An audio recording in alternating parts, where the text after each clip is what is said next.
walang pakialam sa pakiramdam ng ordinaryong Pilipino. I don't think they will restore the fund anytime soon. I am not even sure if they will be humble enough to admit that they commit a mistake here, dahil alam naman natin na pagka yan inamin nila, nag-restore sila, that will be tantamount to an admission of guilt. At alam din nila ang kasunod niyan ay criminal case or cases.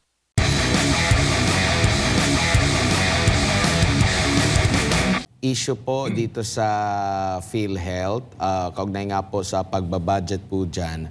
Kahapon po sa oral argument, lumalabas at tinatanong ng mga associate justices kung yun bang hindi pagsama doon sa mga malinaw na, so doon sa Appropriation Section 37 ata po yun ng Universal Healthcare Law, kung hindi po yun ikonsidera, kumbaga sa pagbabudget ng pondo ng PhilHealth, bakit daw may magkakaroon pa ng political negotiation considering nandun na sa batas. Sa inyo pong pagkakaalam, sa mga ganito po na fix na nasa batas, ilang porsyento ba yun mula sa PCSO, ilang porsyento mula sa PAGCOR, kailangan pa ba yang magkaroon ng political negotiation sa side po ng Kongreso na nakasaad na po malinaw dun sa batas ang dapat na share para po dito sa PhilHealth? Bilang abogado, we're talking here of the 2024 na ginawa ng Executive Department, kinuha yung 60 billion. Initially 89.9 billion yan. Sa aking pag-aaral, automatic kasi yung quarterly remittance, may share ang PhilHealth at ayon sa Universal Healthcare Law, may automatic share or appropriation ang PhilHealth galing sa PCSO at PAGCOR. Quarterly yan. Pati yan hindi nila binigay. And I think, I am not talking about the case that we have filed before the Supreme Court, but rather following and replying to your question, Admarano, hindi pwede kasing amindahan ng isang appropriation bill kagaya ng 2024 General Appropriations Law. Sa aking legal mind, hindi dapat walang puwang na mapapayagang amyendahan ng isang appropriations law yung existing Republic Act. Dahil ang isang batas dapat embracing only one title at isa lang ang din ang pakay o tinutukoy niyan. Kung appropriations bill lamang. Hindi niya pwedeng amyendahan all other existing Republic Act. Ang nangyari sa tingin ko noong 2024 budget na nakaraang taon, inaamyendahan nung General Appropriations Law, pati yung iba't ibang charter ng GOCCs. Kaya nila nalimas yung tinatawag na unused or unutilized funds ng mga GOCCs. Kinuha nila eh. Kaya nga di ba nakuha nila yung PhilHealth dahil hindi raw ginagamit at ang kanilang prinsipyo, it's either you use it or you lose it. Pero nakalimutan nila, katangi-tangi kasi yung PhilHealth. 80% ng pondong nakokolekta mula sa iyong sin tax revenue, galing yan sa tabako, yung mga gumagamit, yung mga sweetened beverages, yung mga alcoholic beverages, 80% yan ng pondong yan dapat pupondohan yung ating Universal Healthcare Law kasama na yung PhilHealth. Kaya laging may pondo ang PhilHealth. So yun yung istorya nung 2024 pagkuha ng 60 billion ng PhilHealth. And it seems na marami na rin ang justices na naririnig naman natin sa oral arguments na nakakapuna mali yung ginawa ng Executive Department. Opo. Sir, malinaw din po yung budget doon sa Universal Healthcare na dapat lang ay intended lang talaga para sa kalusugan. So kumbaga, kung ito'y maililipat sa ibang mga proyekto, lalo na ito kasi intended lang talaga sa kalusugan, ilalagay mo sa infra or iba pang mga proyekto, hindi na ito sumasang-ayon dun sa mismong pinakabatas niya. A malversation of public funds yan. Sapagkat specific yung batas gagamitin mo lang yan for healthcare or anything health-related and wellness of the Filipino people. Katangi-tangi kasi yung mandato ng batas na yan. Ang pera ng PhilHealth, dapat nga yan ubusin nila pero sa health lang, sa kalusugan at kaligtasan ng Pilipino. Katangi-tangi yung mandato ng PhilHealth. Paano mo ubusin ang pera niyan? Palawigin mo yung scope of services. Ako nga, lagi kong sinasabi, to include even yung assistive devices, kagaya ng saklay, ng tungkod, ng wheelchair, whether motorized or manual, pati yung aparato na ginagamit sa hagdan para makaakyat baba yung mga person with disability o di kaya yung mga may karamdaman. Dapat yan i-include na lang at pinalawig pa yung serbisyo ng PhilHealth. Pero maling-mali na gamitin mo yan pang-maintain ng mga highways, pondo na tinatawag na Panay Negros Guimaras Highway. And it was discovered, it was unearthed through the Honorable Lady Justice Ami Lazaro Javier na fully funded pala yung Panay Negros Guimaras Bridge 174.5 billion na inutang sa Export-Import Bank na Exim Bank ng Korea. Bakit kinakailangan mo i-augment yan ng pera mula PhilHealth? Fully funded. Tapos meron pang augmentation funding from 22, if I'm not mistaken, 22, 23, and 24 General Appropriations Law. Opo, and dito po sa pagbabudget na sa pondo ng PhilHealth, bigyan lang natin ng diin kasi hindi lang ito galing sa, kasi may part dito na galing sa appropriation or galing sa pondo mula sa government, paglalaanan po nila, which is yan yung mga tax ng mga tao, no, ng publiko. Maliban pa dyan, nagbabayad pa si publiko, ang taong bayan, mula doon sa kanyang sinasahod, so doble yung nakukuha sa kanya. Nagbabayad siya ng tax, meron din siya binabayaran na kanyang contributions. Tapos, ganito lang yung kanilang maririnig na ang akala nila, meron pang viral ngayon, sinare din ito sa Facebook page ni Senador Bongo, na dismayado sila dahil may patakaran doon na hindi covered sa PhilHealth yung kanilang bayarin. No, talagang since sinabi pa niya since 2004 nagbabayad sila tapos ganito lang ang kumbaga grabe ang epekto nito sa taong bayan pag laging naririnig natin itong mga ganitong klase ng kontrobersya, Attorney Vic. Talagang nakakasama ng loob lalo na sa ordinaryong manggagawa. Dahil titingnan mo, Admar, sabi ko nga hindi pa nahihipo ng mga manggagawa yung kanilang pinaghirapan ng kinsenas at katapusan na ibawas na yung sinasabing mandatory contribution sa PhilHealth. Ngayon kinuha mo, hindi ba estafa yun? Tama si Pangulong Duterte.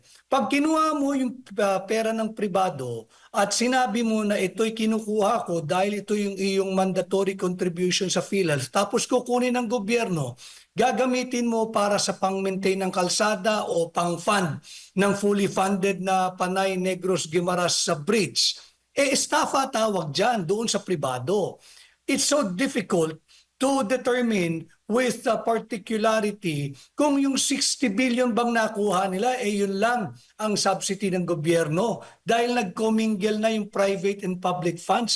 How now do they ascertain na yung 60 billion na yan ay pera ng gobyerno? Paano mo masasabing walang pera ng pribado dyan?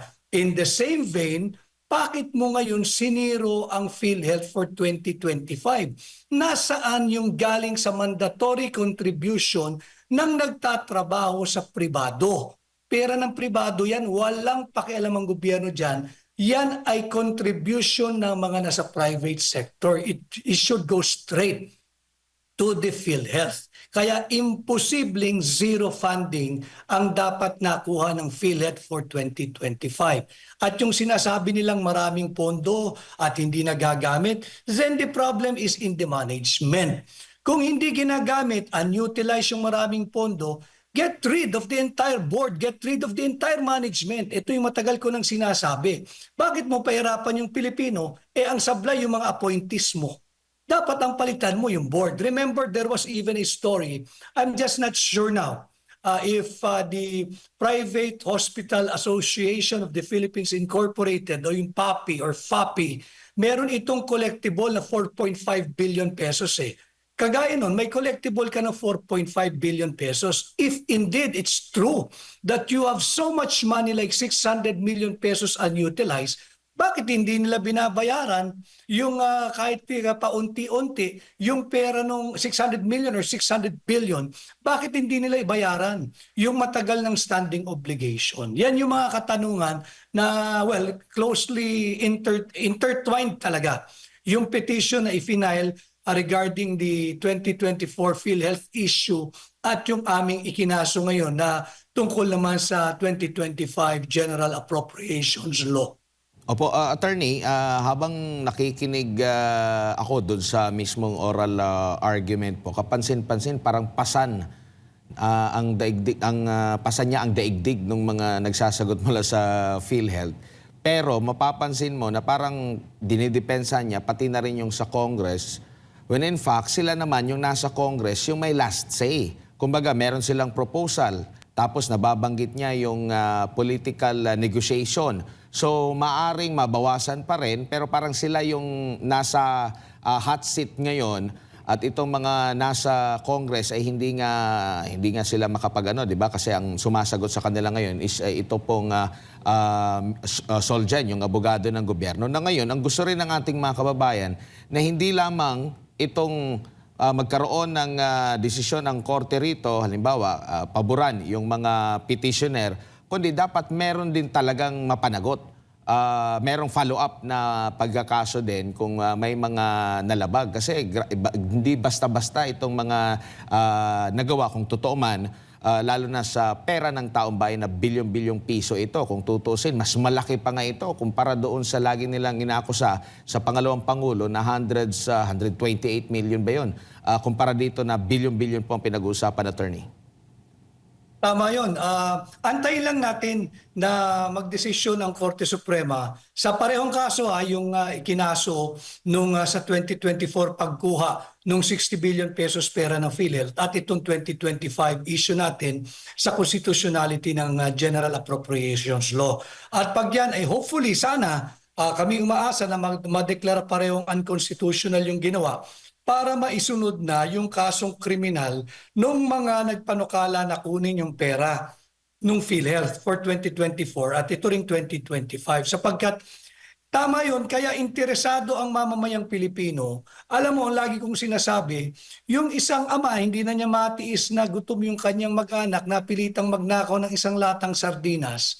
Diretso siya sa kalaboso. Ang tawag agad sa kanya ay suspect o dili kaya ay kriminal. Pero pag bilyon-bilyong piso kinukuha mo, ang tawag sa iyo honorable. Pag sasagutin mo pa sila, kinakailangan your honor. So dapat ito'y matapos na, matuldo ka na, and we can only hope for the best dito sa mga nakabinbing kaso sa Korte Suprema. Bago lang si partner MJ, naniniwala po ba kayo na, kasi ito nabubulgar na, pero PhilHealth pa lang itong pinag-uusapan natin. Possible din ba na meron ding sa iba na pondo na ganito din yung nagiging senaryo po, attorney? Well, yun nga ang ating pinapanawagan sa lahat ng taong bayan dito sa gobyernong ito pagdating sa transparency and accountability. Lumabas na rin sa balita yung 117 billion pesos na pondo rin ng PDIC na winalis din ng gobyerno through Department of Finance. Saan napunta? Yung 117 billion pesos ng PDIC, walang paliwanag. At ganun din, yung I think 2.3 billion pesos na maling investment ng GSIS ng pera ng mga nagtatrabaho din sa gobyerno. So makikita mo dito napakalawak, Admar at MJ, hindi lamang yung nagtatrabaho sa pribadong sektor ang kinuhaan ng mandatory contribution sa PhilHealth pero hindi pinasok sa PhilHealth. Meron ding contribution yung mga taong gobyerno. I think the workforce ng gobyerno ay totaling around 1.8 million. Ganito karami ang taong gobyerno. Yung kanilang 2.3 billion pesos na contribution sa GSIS, mali yung investment ng GSIS board sa kasalukuyan. At pinuna rin sila ng COA na sinabi ng COA, you have to restore that 2.3 billion na naglaho na dahil sa maling investment. Pinasok ng GSIS yung 2.3 billion na yan sa 3 listed companies. Pero nung sinuri ng COA, yung 3 listed companies na yan, 3 taon na bago nagpasok ng 2.3 billion pesos, hindi kumikita at hindi nagbibigay ng dividendo. Bakit mo papasok yung hard-earned money ng mga empleyado ng gobyerno at i-invest mo sa 3 listed company na 3 taon na prior to the investment ay hindi nagdedeklara ng dividendo at hindi kumikita. Anomalous yan. Dapat yan, ikasama na rin yan in the many revelations that I think more will come out in the many days to come. Sir, bilang panapos na tanong, sinabi po ni Honorable Antonio Co, Associate Justice, na brought up na itong issue na to at sinabi kanina ni ASEC kahapon, ni ASEC ng Department of Health na yun yan, na-recognize na itong mga issue na to at ginagawa na ng paraan si ASEC Dr. Albert Domingo, sabi ni Justice Co. Therefore, if the current administration recognized that therefore, they should bring back the money to PhilHealth, yung 60 billion. Gaano kalaking pag-asa ang dala nito, sir, sa mga kababayan natin na hikaw sa buhay at nangangailangan po ng tulong medikal? Well, it all depends kung gaano ka-sensitive ang kasalukuyang administrasyon. But I think at the rate they're going, insensitive ito, walang pakialam sa pakiramdam ng ordinaryong Pilipino. I don't think they will restore the fund anytime soon.